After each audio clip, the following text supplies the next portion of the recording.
Welcome to the Minnesota Pro-Am Bass Tour, the state's richest tournament fishing event.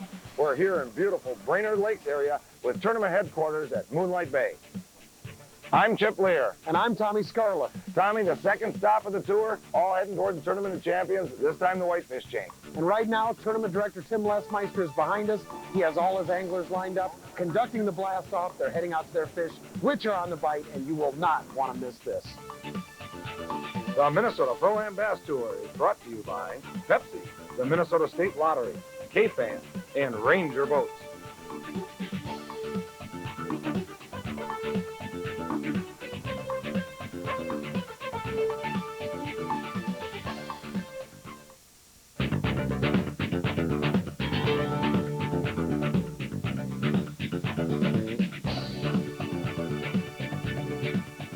Kind of neat meeting the fishing with the different guys. You know, they don't know you from anybody, but you spend a day on the water with them, and then you know, you end up meeting them somewhere else at a different lake, or just, you know, meeting them at a bait or a tackle shop, or just, you know, and they always stop and talk to you, which is kind of neat. As an amateur, I think the most important thing is that we do a good job helping our pros and providing some feedback if we know something.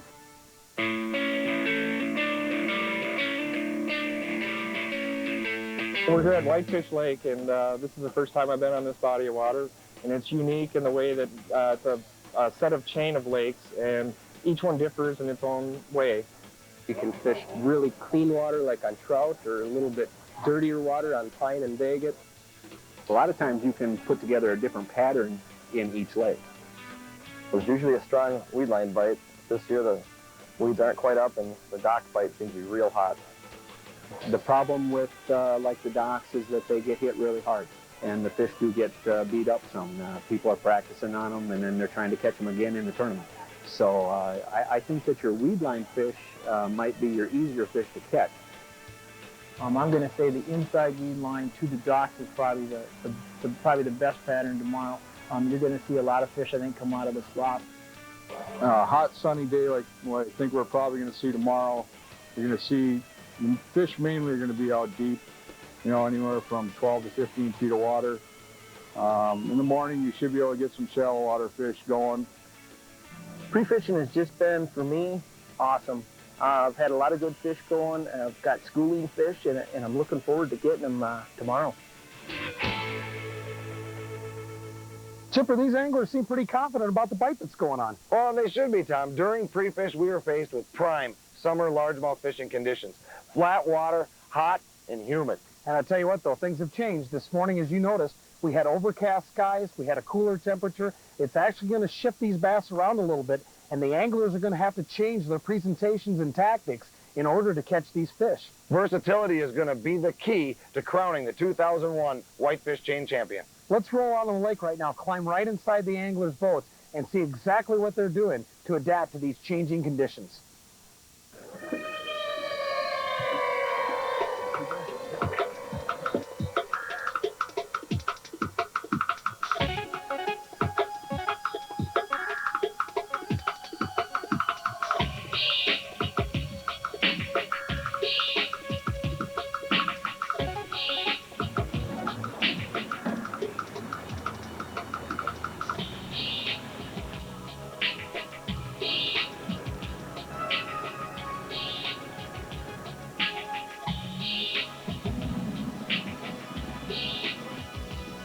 Well, right now I'm just kind of counting boats going out. Just got an idea of the lake is really split into two halves. So you got the main lake of Whitefish, and you got the smaller lakes, Pine and Daggett.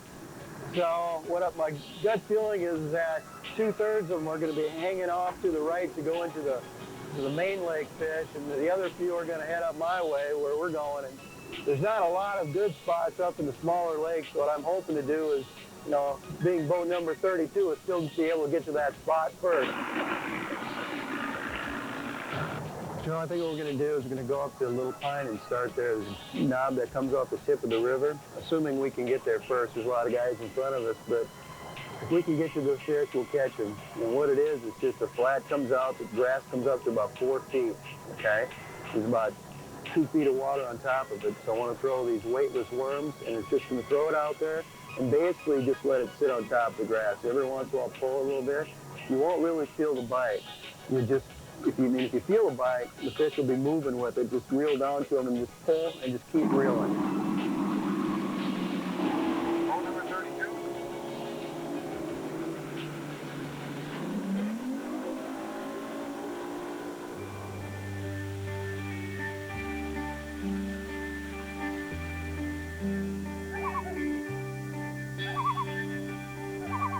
We're here watching Pro Scott Bonema.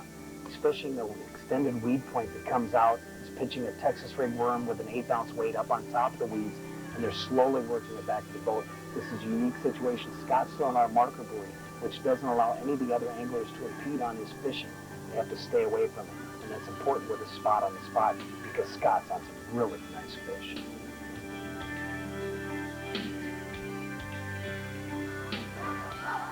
It's a nice one. Easy, girl. Come on, come on, come on, come on, come on. All right. That's the kind we need to catch right there. That's a beautiful fish. Whew.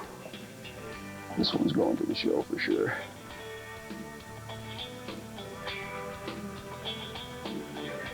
We've been having pretty good luck this morning. We had our limit by about 8:30, something like that. And now we're just trying to catch some bigger fish with some top waters. This is the first cloudy day we've had, in probably a week. It's been real hot and real sunny. Then we started this morning out in a little weed spot, and we caught, I think, 6 fish out of that, flipping a jig.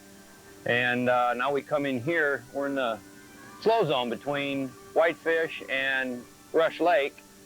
And it doesn't get fished that much, and sometimes there's some big fish that hang around here. I drew a partner from Arizona who's a tournament fisherman. It's kind of neat to fish with somebody that's not from your area because they have a lot of different techniques and different things you can learn. That's what's great about the Pro-Am event.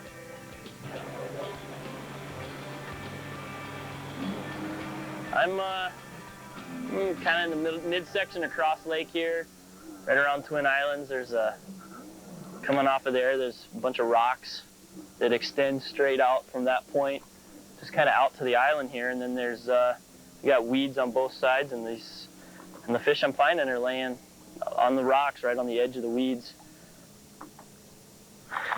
There's a fish. Come on, it's a big bass. Come on, come on, baby. Come on, get that net. Yeah, yeah. Right. Woohoo! Oh, yeah. It's not a hog, but I'll take it. Tough day of life today. Holy buckets, did you see that? We're less than an hour into this tournament. John Crane is 400 yards from the start of this event. That's the 6th fish they've caught today, working the super shallow weeds.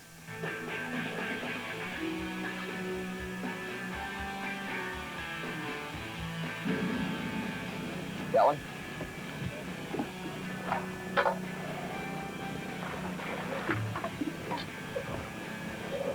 There you go. There you go, Seth.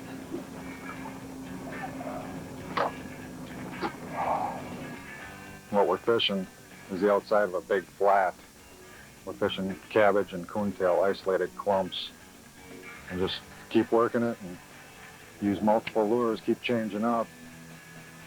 You never cast to the same clump of cabbage or the same coontail. If they see something different, they just might do the honor of catching them. This Texas rig worm, basically what I'm doing is highlighting the tail with spike it. Just a small section of the tail. You dip it, then you stick it in the water, and it actually glows in the water. Beautiful fish. Love Minnesota bass fishing. The Minnesota Pro-Am Bass Tour is brought to you by Star Tribune, Fox Sports Net North, Yamaha Motor Corporation, and Media Rare Incorporated.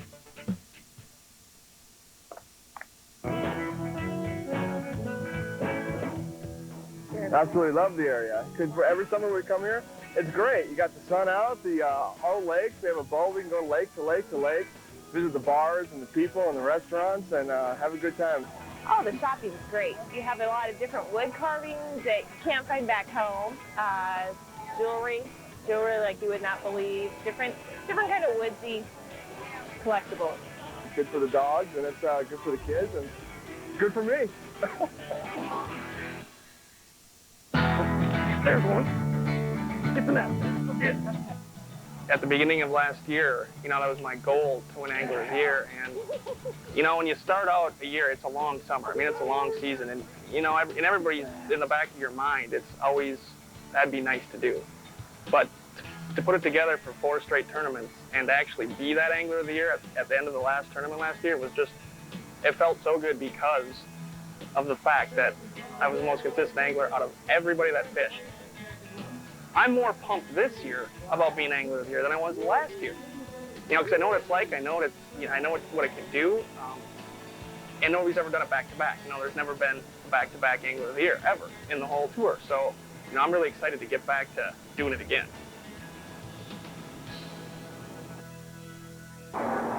Tommy, once again, we got to congratulate Chris Lidke, the coveted 2000 Minnesota Pro-Am Bass Tours Angler of the Year. Well, I'll tell you what, Chip, Chris was the most consistent angler last year on tour.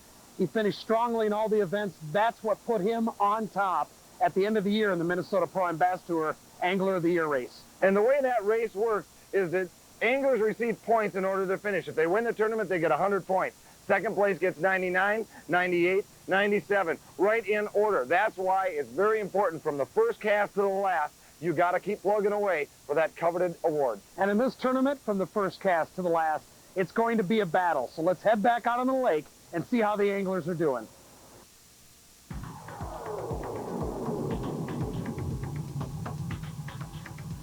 Yeah, well, it's about noon. We got, what do we got, Dad? 8 fish. I'm thinking about 16, 17 pounds, something like that. So we got about 2.5 hours left to fish. The bigger ones should start biting right about now. That's what we found in the past, so I'm excited.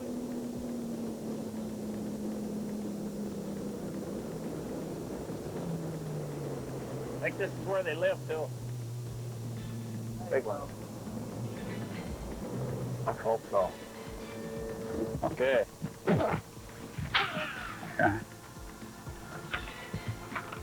We're fishing, well, I guess it's a tournament frog, and some of the secrets is just a big heavy rod and big heavy line, so if you do get hooked up with a big fish, you can pull them out of there. Oh, something off to the left there. A lot of people have hooked big fish, but they're not able to get them out of the thick stuff, and then they lose them, so very important, especially sitting with, you know, 17, 18 pounds and a limit. You want to improve, so you got to get that big one in the boat. Okay, we're in Rush Lake here now. Pat and I, we've got a limit of fish, but they're small. So we come over here. I know there's some thicker weeds here along the inside weed line, and we're hoping we can just take and flip some jigs around, maybe stumble across a better fish. We just need to get some bigger fish. And I would sure love to show you how one looks. This is one of our limit here. It's about 1.5 pounds, 1.75 pounds fish. These are weed line fish. We caught these all out on the weed lines this morning. Hopefully, like I said, hopefully we'll stumble into some better ones here and call a couple of these out and improve our weight a little bit.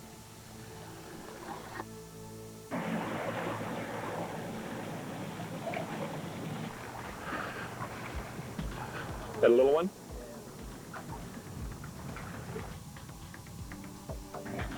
Well, we started out on a deep spot that I had a 3.5 pounder on yesterday. Worked it for about an hour, couldn't catch any fish. Went to some other deep spots in a different area. And the deep pattern for me just fell apart. So we ended up struggling and going to the docks, and we have our limit at this point, but they're not very big. I doubt that one is even 2 pounds, their biggest fish might be, but not sure. So but now we're scrambling right now. We got about an hour before we got to head back.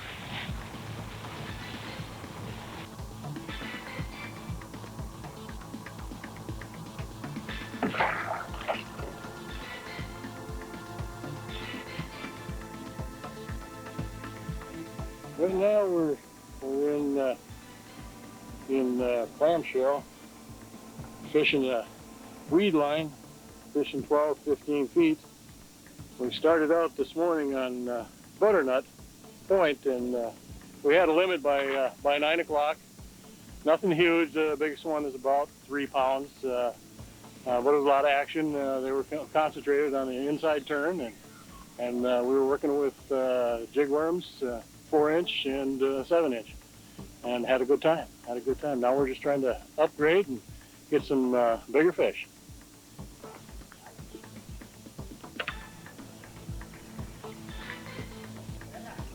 Oh, nice fish. Yeah, we just saw Dean over there catch a nice fish. He's working the inside edge of those weeds and pulling them out of the edge of the weeds, flipping pockets, and we're working on the outside edge out here. And hopefully there's a few of his brothers and sisters sitting out here. As I was pre-fishing, I come through and I got hung up with my Rapala, and I couldn't figure out why I was hung up. So I dropped my camera down, my AquaView, and I looked through there, and there's a bunch of trees that have fallen in the water here, or they didn't look like they were anchored with anything. It just looked like they might have drifted in here a few years ago. And I think that's what these fish are holding on, is just a bunch of logs that's in the middle of a weed bed. And everybody thinks we're flipping holes up in the middle here, but actually what we've got is logs in the water that I found with the AquaView. You know, the other thing that happens on these tournaments is they've gotten so competitive. Everybody seems to, when there's a school of fish, there is no secret spots anymore. And that's, like I said earlier, I was worried about boat 90. Now you can see why, because there's people, I had them on both sides of me and in the middle, and the guy in the, you know, when they find a fish, they get on them.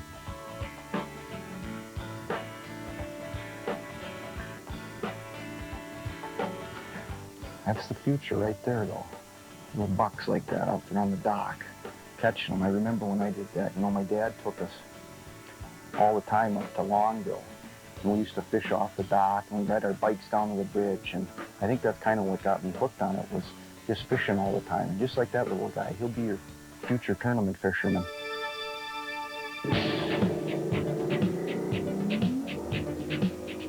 The Minnesota Pro-Am Bass Tour is brought to you by Starcraft Pontoons, Minnesota Office of Tourism, and Friendly Chevrolet.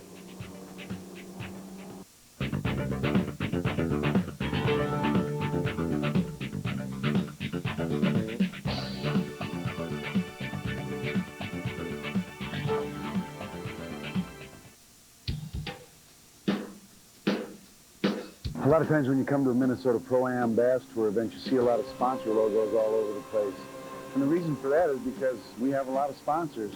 And the reason that sponsors are important to a tournament is because they give us a lot of moral support, they give us a lot of monetary support, and they help us out just with bodies at the tournament. The representatives of the sponsors come and they help us set up, they help us tear down, they help us with a lot of stuff in between. But what I think what the sponsor wants you to realize most of all is that fishing is fun. And when you go out on the water to do some fishing, take them along with you, because it's going to add to your enjoyment.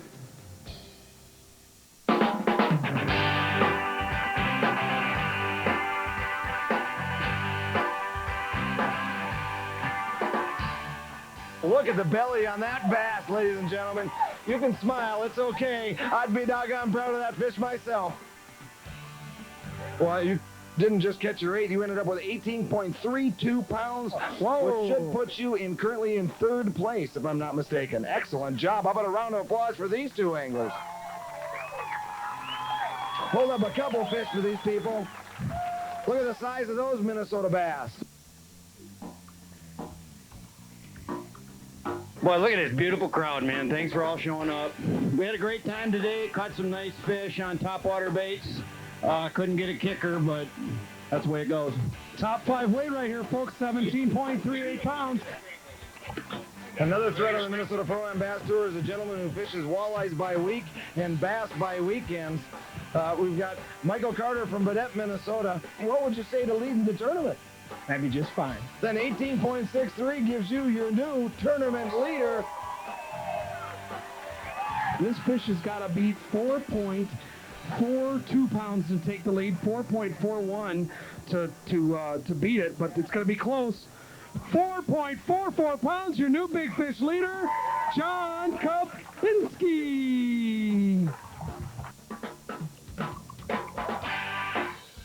And we know that 22.01 pounds is leading it. 21.88, 21.88. Dean's going to put you in second place.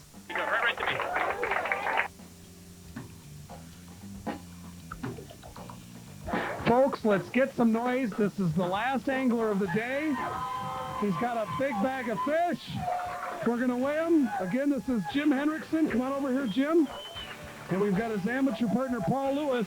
The difference in what first and second is about $2,300, $22.50. He needs 22.02 to win this tournament. I don't think you want to talk. I think you want to weigh. Let's get a weight right now. He's got over 28 pounds. There's your champion. Ladies and gentlemen, your 2001 Minnesota Pro-Am Bass Tour Whitefish Chain Champion.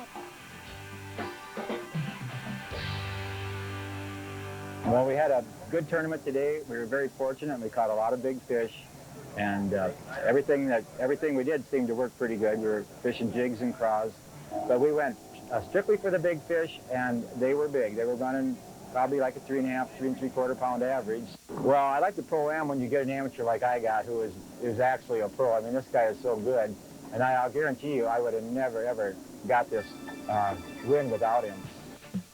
Versatility was the key here at the Whitefish Chain, Tommy. Most of the anglers concentrated on those shallow water fish ships, riding off the deep weight edge fish, but that's where the top three finished, fishing those deep weeds. That's right, and experience paid off. Dean Capper, highest finish so far this year, launches him into the lead for the prestigious Angler of the Year race. He finished in third, but the big story, second place, Brad Lutner and Mike Hansen, two young kids coming out in second with 22.01 pounds. Biggest story of the whole day, though, local boy Jim Henriksen.